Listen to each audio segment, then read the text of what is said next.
Welcome back to Locky Top, boys and girls. We join you today after a little hiatus. Tennessee took a bye week. We took a bye week, and we just want to make sure that we're aligned with the rest of the phone calls coming in. Phone calls, busy man. Busy man. You just want to make sure we're aligned with the Vols here.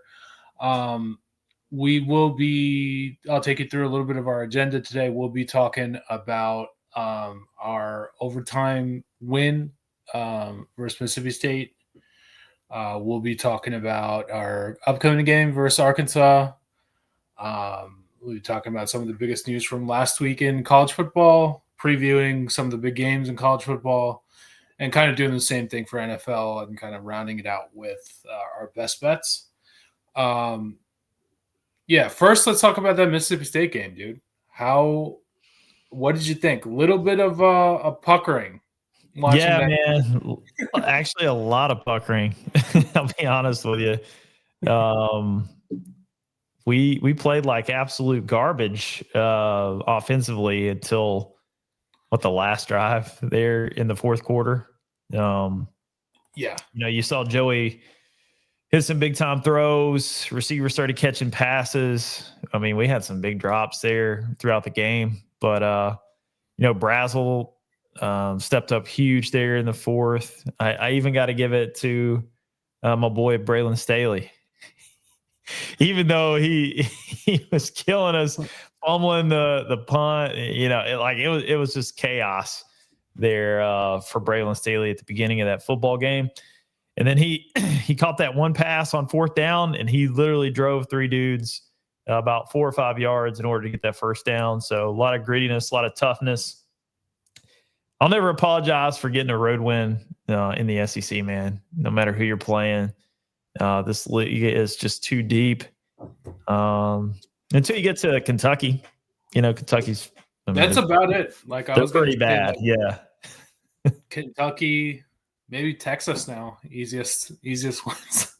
I've noticed. We've been missing a couple guys. We did our week one show. Everybody was like, "Hell yeah, college football's back." So the Iceman Frank, he's been absent. The Michigan Texas man, I'm about to call him Tex-Mex. He's been missing, my man Roman. But all I heard in that first episode, not to deviate too much from the Mississippi State game, but when I know we'll get into this, but Arch Manning was the second coming of Christ, on our week one episode for this season. So that's not turned out to be true. And when I look at Tennessee, I know we had kind of a mid performance there against Mississippi State, but we could be a lot worse off, to say the least. And also during our bye week, we moved up 3 spots. Didn't even play. We were number 15 there for the entire month of September, and that's the key. That's the key. I noticed that's a trend. Since this playoff, 12-team playoff started, whenever we don't play, we go up. That's right. So let these other, kind of shittier teams trickle themselves out, and hopefully we get the win coming up this week. But yeah, I just wanted to say in terms of Mississippi State, I thought they played a pretty good game. Defensively, we played really well. I'll say that. I think that on Mississippi State itself, we had a little bit of trouble with their running back, Fluff Bothwell. He fluffed, dude. He fluffed us for sure. So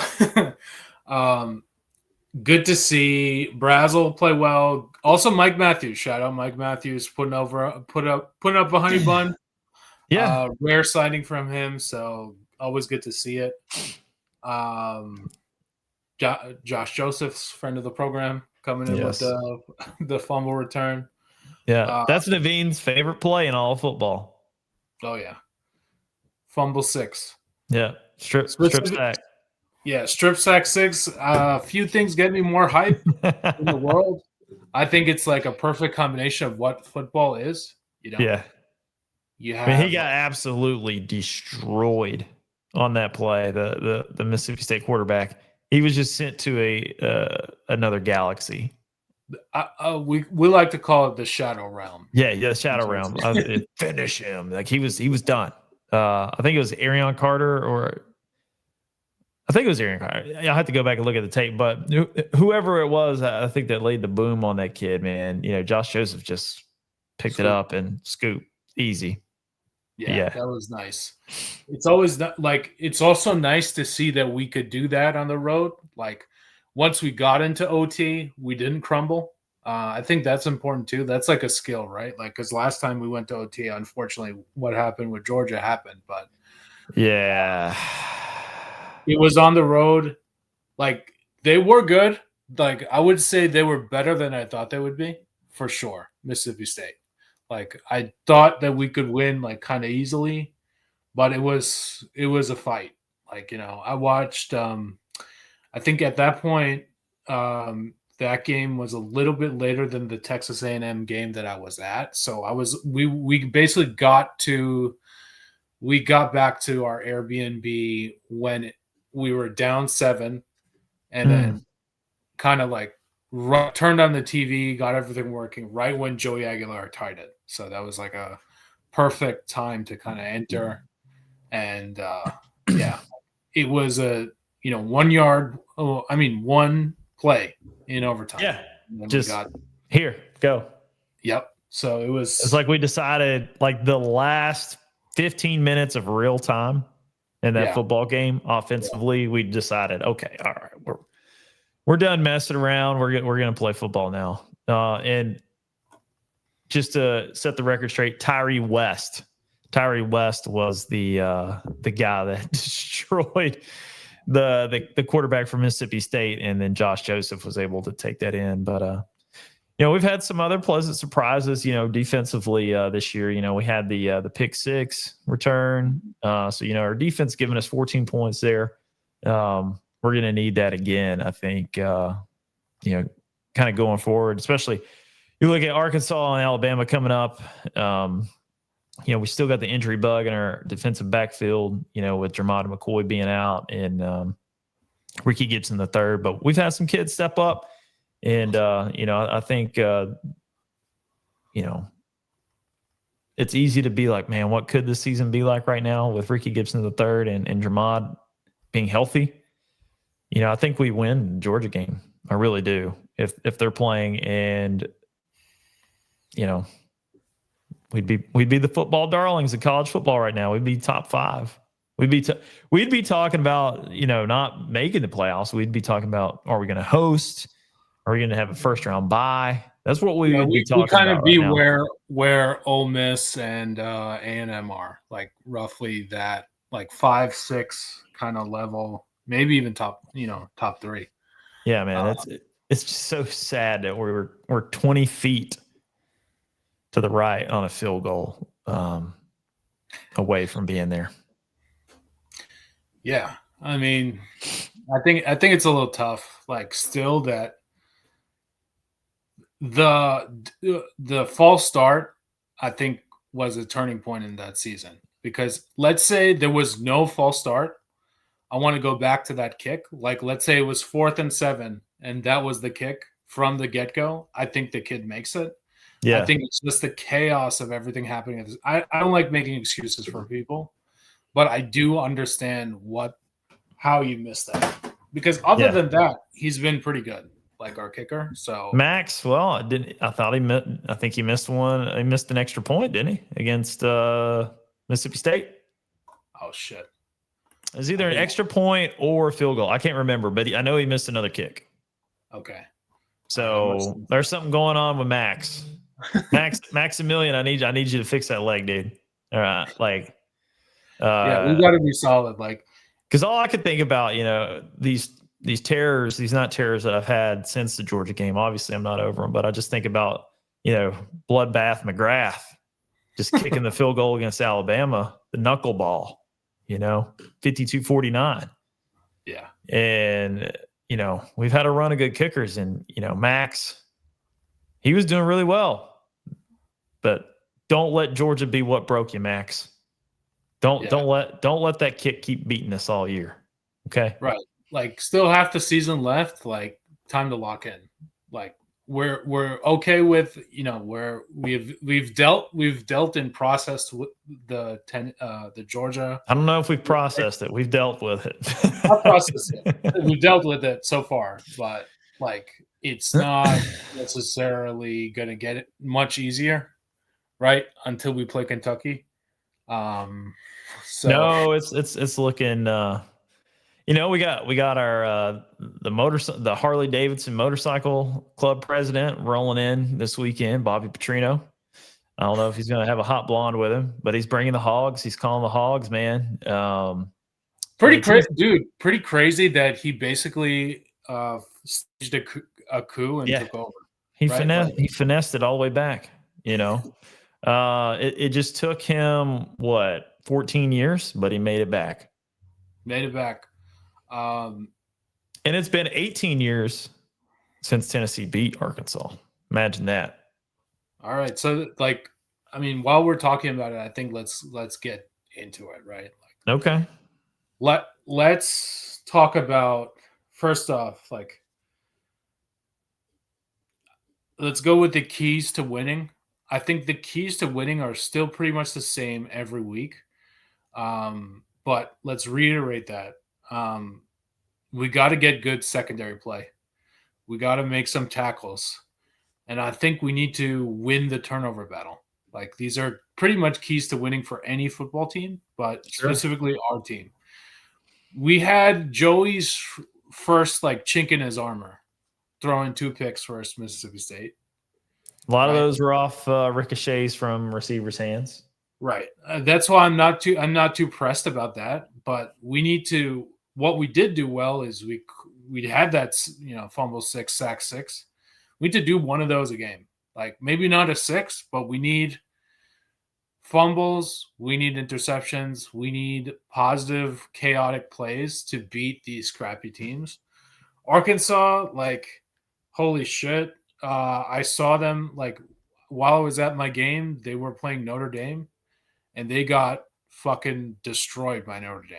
I think we're better than Notre Dame, so we shouldn't have problems with Arkansas. But if you asked me last year, same time, I thought we were going to cruise against Arkansas, and they fucking beat our ass. So you talking about last year? Last year, man, I didn't see it coming last year. None of us did. Now it's right in our face, and they're coming to our house. So what do we got to do to get these guys the fuck back to? I think it'll be similar to how Notre Dame railroaded them, man. I'll be honest with you. I think we play a clean game by midpoint of the third quarter. We start getting some young guys some PT, right? Arkansas has been talking this week, which I don't know if that's a good idea for them. They talk about Tennessee's defense is good, but they've noticed on film there's a lot of holes, so they think it's going to be fun, and some good bulletin board material for the boys. And honestly, think Joey's going to have a big game. Our whole receiving crew is going to have a big game. Arkansas's terrible at stopping the run. Notre Dame exposed them for that. I would say that our backfield's probably similar, but I would also add better than Notre Dame's.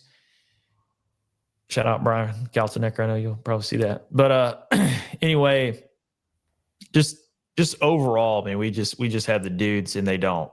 And it's going to be at home. It's going to start eating into that nighttime.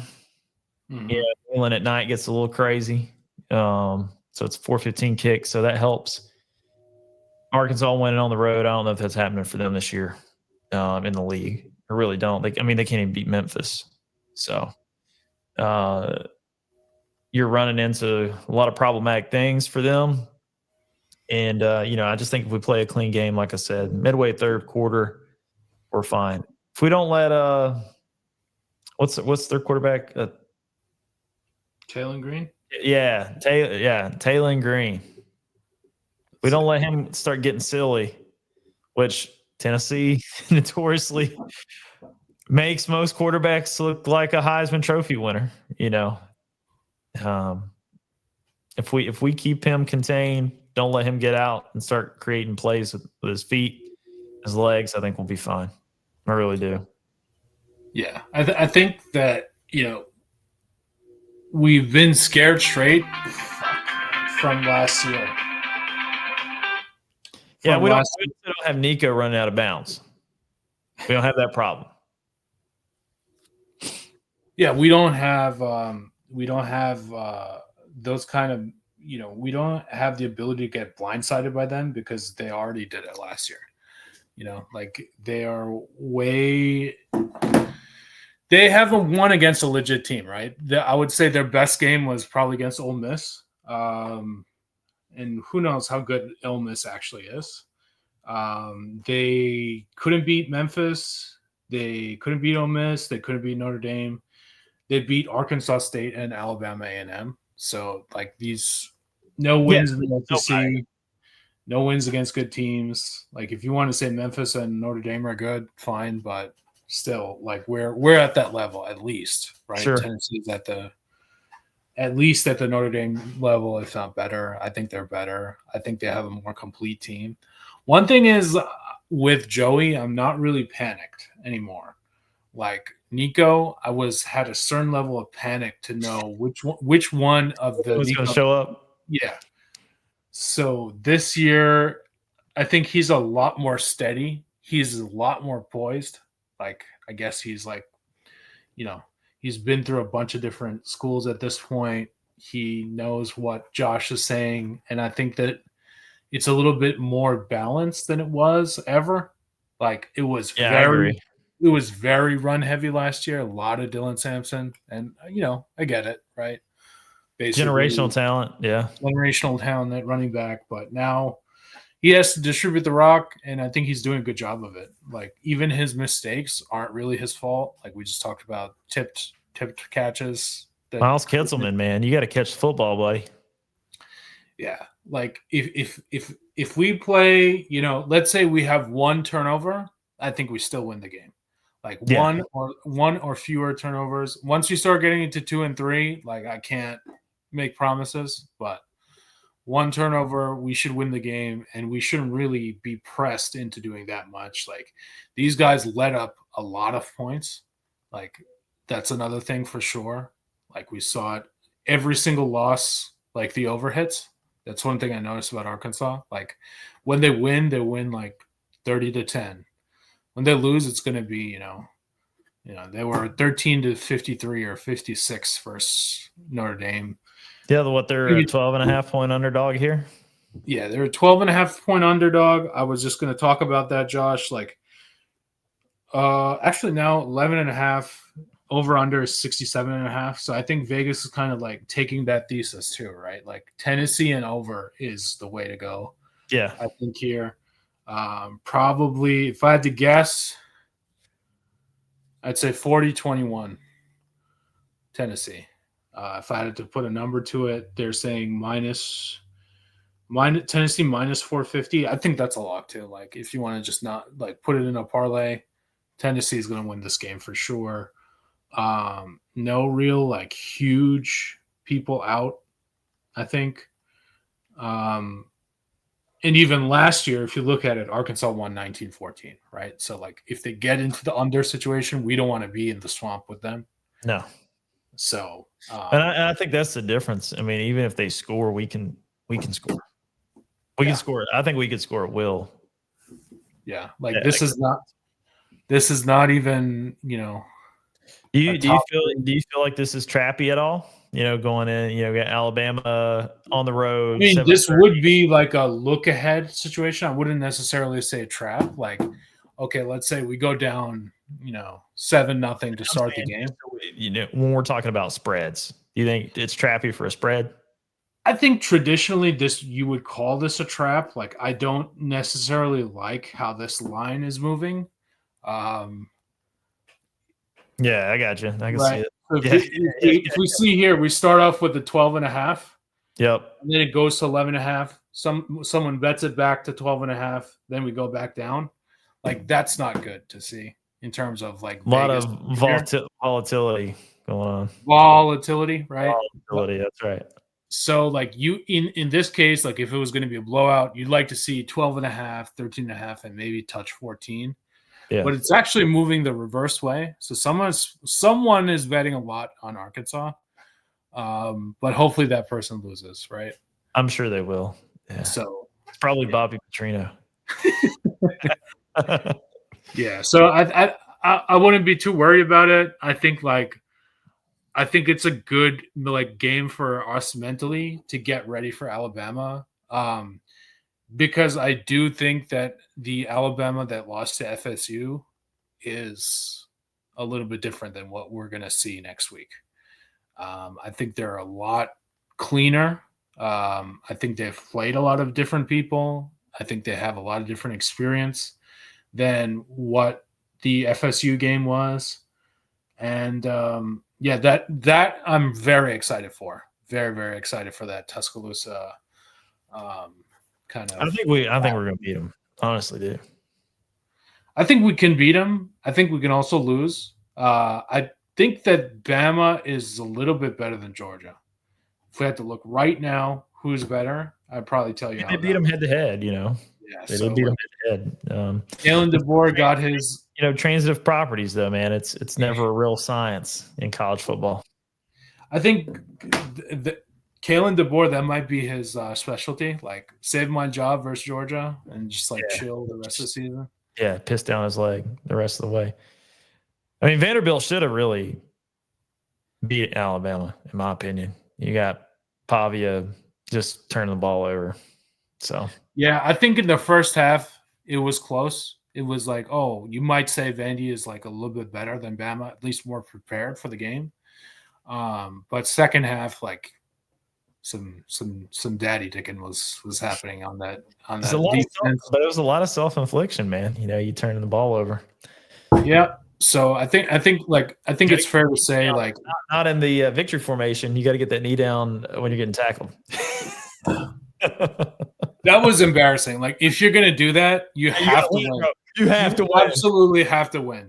Like that was some strong like mind game shit. Like I like to see it. I really liked it. Honestly, I was looking at it. I was like, wow, what is he doing? Is he kneeling? Practicing kneeling?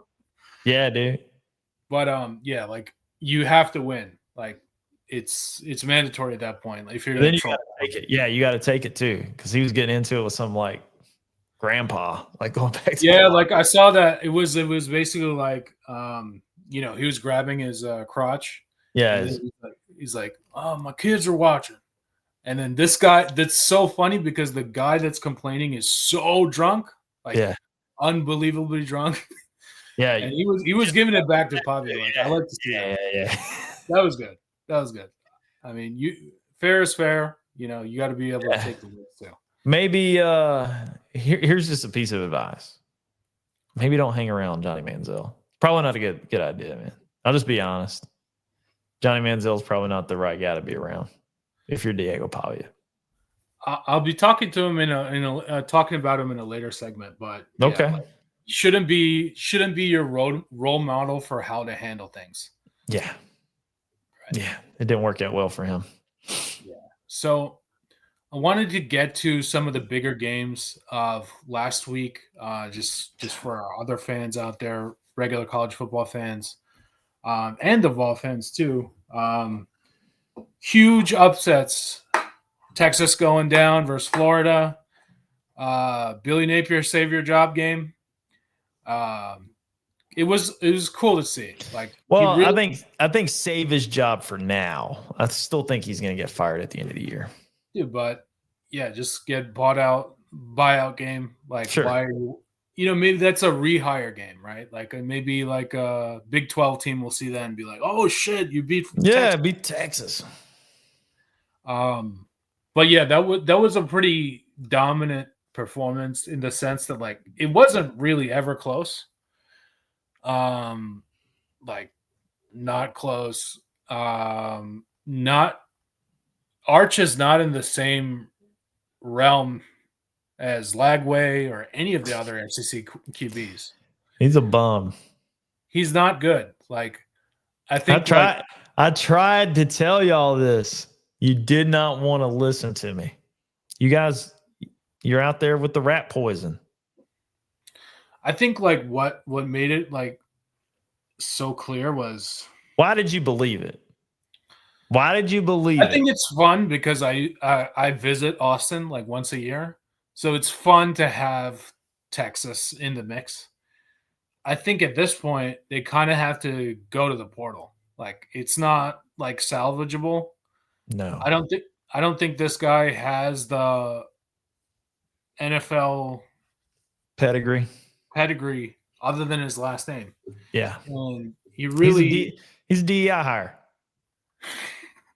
Let's be honest. he's a Nepo baby. Nepo baby. Yeah, he's a reverse DEI hire. But like, I don't know. Like, I think a lot of the old, like, his high school tape came back up, and he was playing against a bunch of bums. Yeah, I think like my local New Jersey teams are better than the teams 100%. He was playing against. Yeah. So I never really saw that as a casual Texas fan. So I always thought that this guy was like, some 5-star. How do you get the 5th star? I mean, playing against that kind of level of it goes back to, again, the reverse DEI. It's the Nepo. It's the last name. That's it. If his name was Ricker. Yeah, Josh Ricker, guess what? He's a 1.5, 2-star at best. He will probably wouldn't even start to like. He's going to JUCO. I think he would be like ECU, something like that. Yeah, maybe playing in the MAC. App State. Yeah, the Mid-Atlantic Conference or Conference USA. Yeah, he's definitely Maybe he's playing for Butch Jones at Arkansas State. Yeah, maybe that's the match made in heaven. Maybe. We'll probably get to find out too, because I think Arch has nowhere to go except to the portal at the end of the year. And yeah, like, he's got a massive game coming up. Like, at this point, I think you got to start looking at the other backups. Like, the backup has to be better, right? Absolutely. Like, the Texas backup has to be better than Arch at this point. Like, I'm fully convinced. Like, there's no chance that this guy's not better than Arch. So, I mean, Arch was up there slinging interceptions straight to DBs Saturday, bro. Like, yeah, dots. and this, I would say, like, this has been a very disappointing season for DJ Lagway. He made DJ Lagway look like an NFL, like Cam Newton. Like, he made him look like a real prospect out there. So that's tough to do. Like, this is somebody that threw infinity picks to start the season is showing up Arch like crazy. Florida defense played really well. Still kind of afraid of them for our trip to Gainesville. But besides that point, I mean, Texas really embarrassing showing. And like, when you look at it, how good is Steve Sarkisian? Like, I don't think we talk about. I told you he's a drunk. He's not good, man. You have to be drunk to keep putting Arch Manning out there. What's interesting is, like, he never gets the flack for it in the media. Like, you'll never say, like, no, you never see ESPN. He's been riding off Lane Kiffin's coattails for years. Go watch the many lives of Lane Kiffin. Yeah, it really repeats a lot of the things. If you've listened to our show for the last 2 years plus, been very critical about Sark. Yeah, not really that good. Not really that. He doesn't instill confidence in you. Absolutely not. I would say that. Pete Carroll ain't walking through that door to save him. Right. This ain't happening. The next kind of failure I want to talk about is by the hands of our former QB, Nico Iamaleava. I think this was his crowning achievement in college football. Last week's performance versus Penn State. This was kind of the guy that we hoped we got, was who showed up versus Penn State. Penn State 24.5-point favorites, lost outright versus UCLA. Mm-hmm. Really, really terrible performance by Penn State. James Franklin, idiot. I go back to that fourth Told down you. play. James Franklin, known dullard. Shotgun, like weird snap kind of play. Only he would come up with that. Like, dude, you have a team that fought all the way back, right? Like they were, crushing the ball. They were just like handing it to their running backs. They were passing. Probably the worst play call you could come up with that point is what they chose to go with. Mm-hmm. What were your thoughts seeing that game or seeing the highlights, Josh? Man, just typical James Franklin. And I don't know, UCLA, they hired the 18-year-old lookalike of their former coach. You talk about nepotism. Neuheisel? Neuheisel Jr. Yeah, he's out there running around getting a Gatorade bath. It's looking like a Disneyland movie scene or something going on. You know what I mean? You got Nico out there. To your point, I mean, he's probably having the most productive game of his collegiate career. Probably other than that Kent State game with us. Like this. Yeah, I think they wound up going 1-11, but I don't think this is like the resurgence of UCLA. And I also I thought it was pretty funny. Like after the game, that the students tried to rush the field, and there was only like 14 people there. But I will say, yeah, watching Penn State just pissed it away. And then seeing, we talked about Texas. You're seeing your preseason AP number 1 and number 2 no longer in the top 25 right now. Yeah. So, I mean, it was just typical James Franklin moment, too big for him. And, should have never been a big moment. When you look at it from a player standpoint, coaching, how do you get out coached by Neuheisel Jr.? You know what I mean? That guy looks like he couldn't work he admitted that like he didn't know how to work the headset. That's what I'm saying. Like the guy looks like his mom's still packing his lunch. What he reminded me of is Richie Rich. Yes. I don't know if you remember that movie? 100%. He looked like Richie Rich out there, but he got it done. Like he did against a proven Power 4 head coach. Yeah. James Franklin.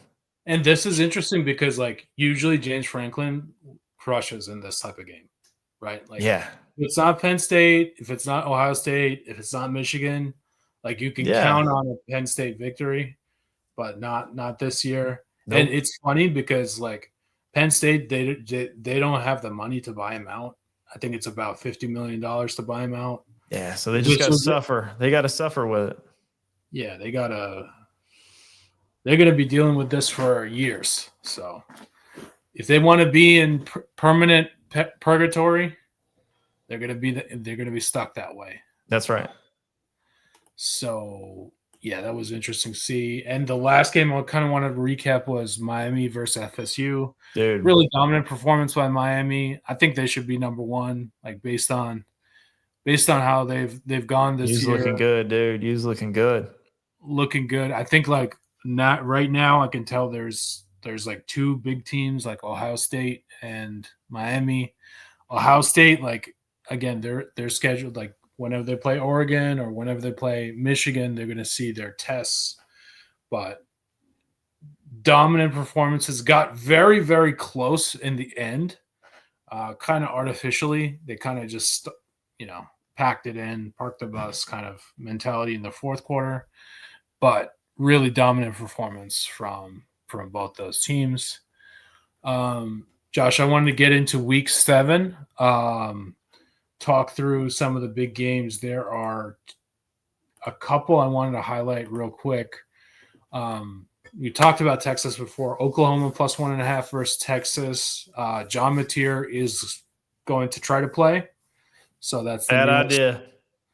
I think it's a bad idea, but I'm good with it. If he's banged up when he comes to Knoxville, I'm good with it. Yeah, like I think honestly you don't need John Mateer to beat Texas. Arch at this point. I think last week showed that. Hell no. Like whatever Oklahoma backup, it's probably good to beat Texas. If I were to bet the game though, like this seems like the massive trap of the year. Texas minus 1.5 after losing to Florida. It seems like Vegas is begging you to bet Oklahoma and that Texas is the right side here, but I just can't commit my dollars to Texas. So watch the game, observe, maybe do some live betting. Second half, yeah, live betting. Second half. But yeah, that line is a trap.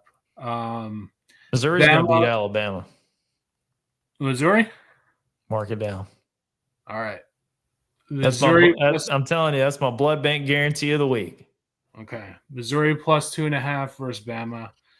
Bama obviously coming out against the. They're looking at us, man. I'm telling you. So maybe that's the trap of the week. And then I think an interesting game is Indiana, Oregon. I kind of want to say fuck it and take Indiana here plus 6.5. Probably should. I don't think Oregon has shown me like that they're a massive, contender at this point. I think they beat up on some weak teams. Yeah, I think honestly, like if you're looking at it, this is also a very important game for the Heisman. So yeah, fair enough. Whoever wins this game kind of wins the Heisman a little bit, like as long as they keep up their play. Sure. So yeah, I would be interested in taking Indiana there. So yeah, like very interesting slate this week. Like no like massive marquee games like Tennessee, Bama coming up. But a lot of very interesting spots, especially with Texas, Oklahoma, and Indiana, Oregon. I think Mizzou game. These are all games I want to watch. Like Mizzou, Bama, Oregon, Indiana. Like definitely interesting stuff going on. So follow up with that. Last thing before we switch over to NFL, I wanted to kind of recap my trip to Texas A&M. I went with Frank and Roman. Wonderful experience. Like Texas A&M is so much better than Texas to go to the game. Like unbelievably better. They have they've basically created around their stadium, Kyle Field. They've created a park, basically with all the tailgating, bunch of live music venues. They've actually built like a incredibly nice like fake lake that you can fish out of, like a lot of really cool man-made lake. Oh, okay. Man-made lake, money made everything. Very nice facilities everywhere. What's interesting is almost everything Texas A&M related is related to beating Texas. So if you live in Texas, like it gives it another perspective in terms of the experience. Everybody was very nice to us. We showed up as voluntary A&M fans just to blend in. Good decision. There were not many Auburn people at the game, but very weird game, very low scoring game. One thing I will say, as a town, really nice like logistical setup. All of the drinking is right outside the stadium. Northgate, unbelievable views, eye candy, everything, working for it. And now I kind of understand Johnny Manziel more. how being that much of a star at Texas A&M specifically can mess you up mentally. Is like you are like a god Sure. Kind of similar to how it would be if you were a god in Knoxville or other places. But man, your life is so easy for you. So much money throwing around, like really, really nice facilities. Everything is like A1. One thing that I did like about A&M is that there was 110,000 people, but it took us 25 minutes to get home in an Uber. Like very easy logistical setup around the stadium. So that's something that I appreciate after going to so many games. Knoxville ain't got that, bro. Knoxville, you cannot get an Uber. No. LSU, you Forget could about it. As bad as Knoxville is, Baton LSU Rouge is 10 times worse. Because, dude, I don't. Yeah, like you remember, like you try I to get an Uber, bro. then I remember. Then the road closes. Like, Yeah. you're trying to take this road home, closed. Nope. Nope. Oklahoma was also pretty bad.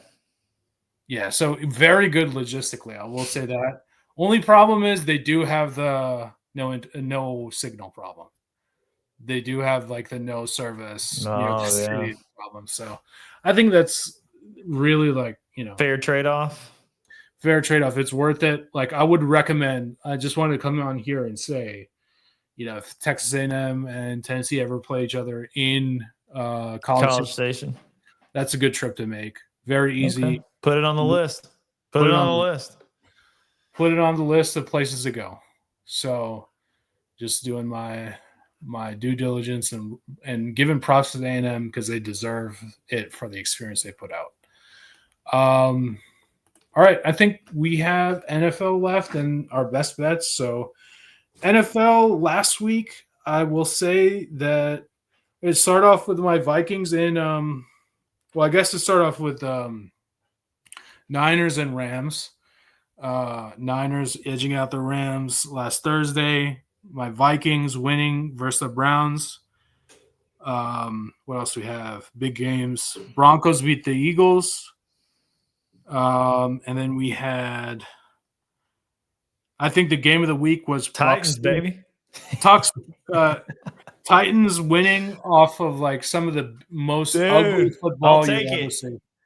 Did you see that fumble touchdown? Absolutely. That was crazy. I watched it from start to finish, man. That was a pretty big collapse. Then you had the touchback, the run, the 70-yard run with not scoring. Sometimes you got to win ugly. Then the coach like trying to punch the guy. I think that's so dangerous for coaches to do. Like you don't know if you're trying to do that versus a guy that's pissed off that just fucked the game. Like if you do that versus like a large guy, like expect to get hit. Yeah, I don't think that's. If you touch me, bro, I'm touching you back. Like that's just how. Yeah, like at that point, like I really don't like those kinds of like you could do that like maybe in practice, not on the sideline at the game. Yeah, no, man. I mean, there's no place in that. There's no place for that in football. Like there's just not. It's not sport, any sport. Don't touch your players. If you're a grown man and you put your hands on me in a way that's violent and disrespectful, I'm whooping your ass. Right. Or you're whooping mine. Somebody's ass is getting whooped. Somebody's getting whooped. We're gonna fight.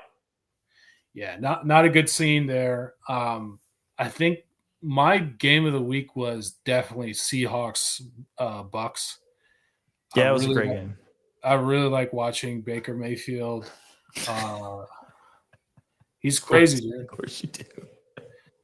Dude, he's like he used to suck. Like this is an example. You talking about with Cleveland? Yeah, like we don't know if he actually sucked. I don't know, man. Cleveland, man, they didn't give him any help. Cleveland, Panthers sucked, man. I forgot he was even at Carolina. I forgot about that. No, because like they kept bringing it up in the broadcast because it was the Panthers QB room versus each other. Because it was Sam Darnold versus Baker. In a very sick game, 38-35. Like, if you're gonna watch teams, like watch the Bucks because they're always in it on the last play. I think like 4 out of the 5 wins or 4 of the 5 games are like comeback wins. Yeah. where he's down and with a minute to go. So as of right now, he's probably your MVP of the league. So quick turnaround for Baker. He's looking awesome.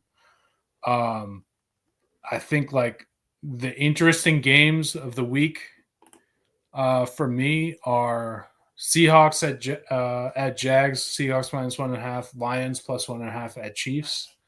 What are your thoughts on this game? Like, I don't know if you saw the Jags on Monday. I know Yeah, I mean they looked good, man. I'll be honest with you, but yeah, I still think when we look at Jags Lions, man, or excuse me, Seahawks and Jags, I think Jags are going to take it. I do. That's who I got in my pick'em league because stuck in poor old South Carolina, I can't really do the spreads, but Trevor Lawrence, man, he looked like he's finding this. I don't know, his mojo all of a sudden, right? He's running the ball now. Yeah, that's what I'm saying. Like he's added some new wrinkles, new layers to his game that he really did a great job of, I think, in college.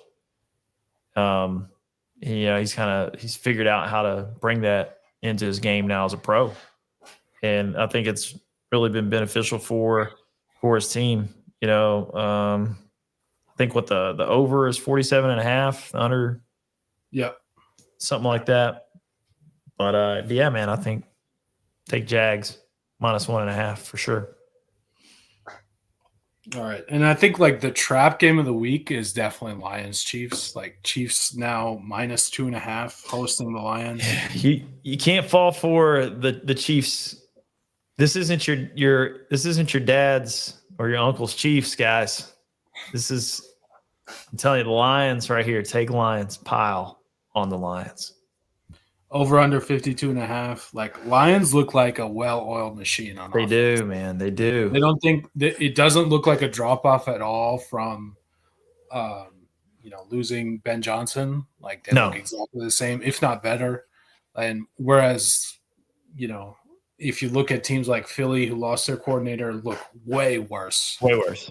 Way, way worse. And are, ranked way worse based on their stats as well.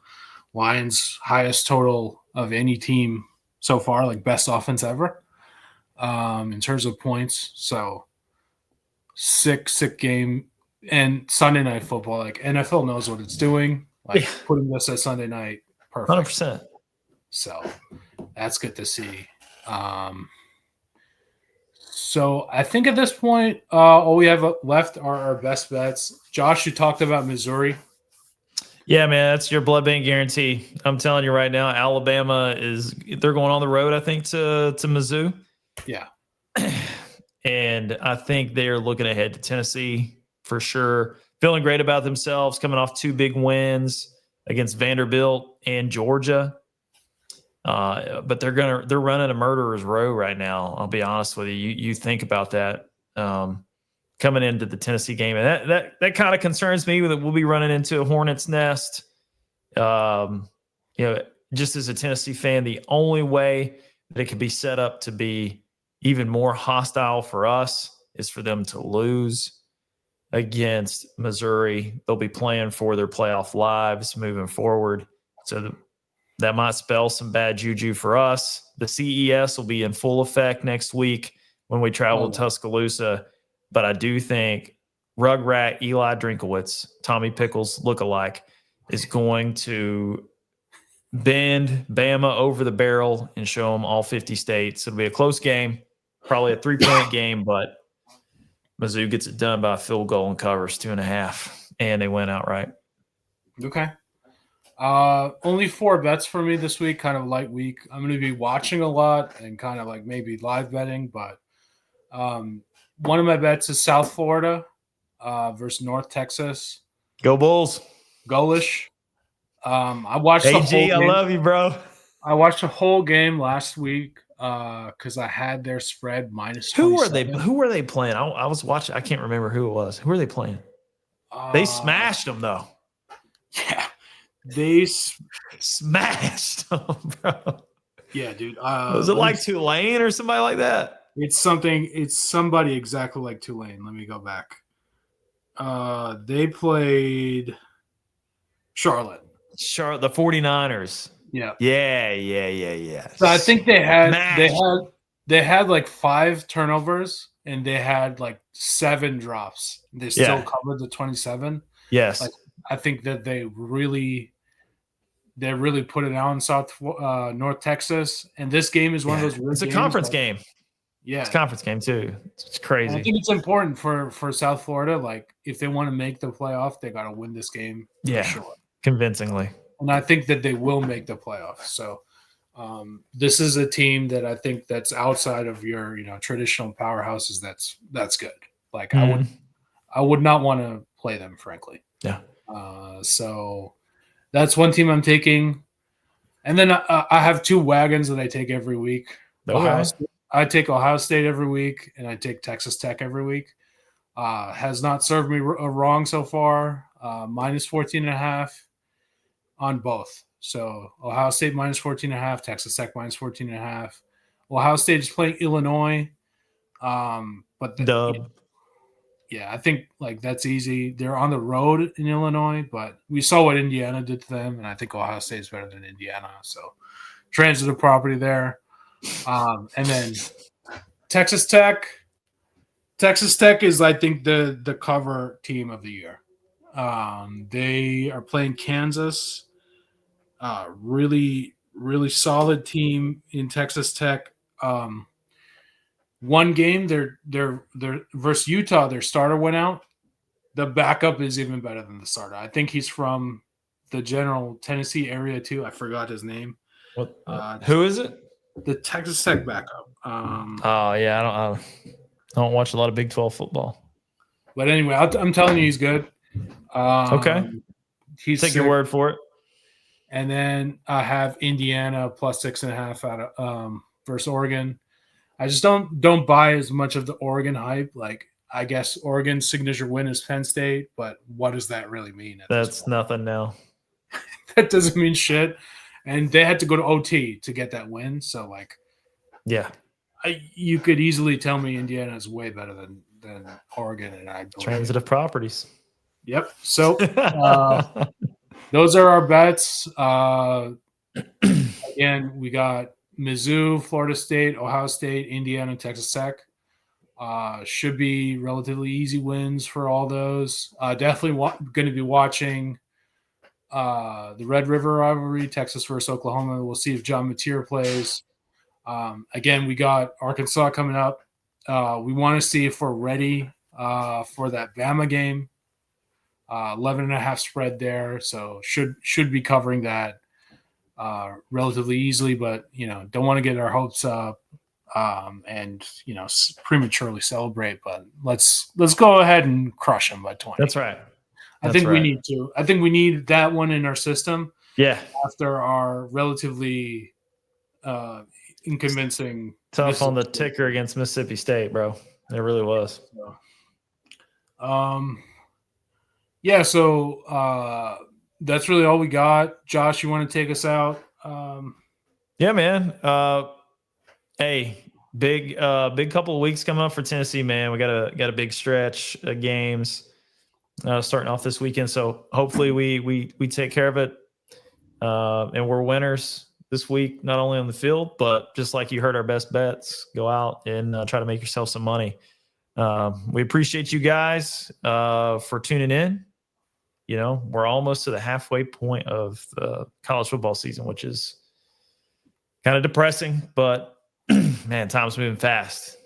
Football weather's upon us, and make sure you get enough money to get some warm clothes. So make those best bets. Tune into us again next week. Go Big Orange, and yeah, man, we'll see you then. Later, guys. Go Vols.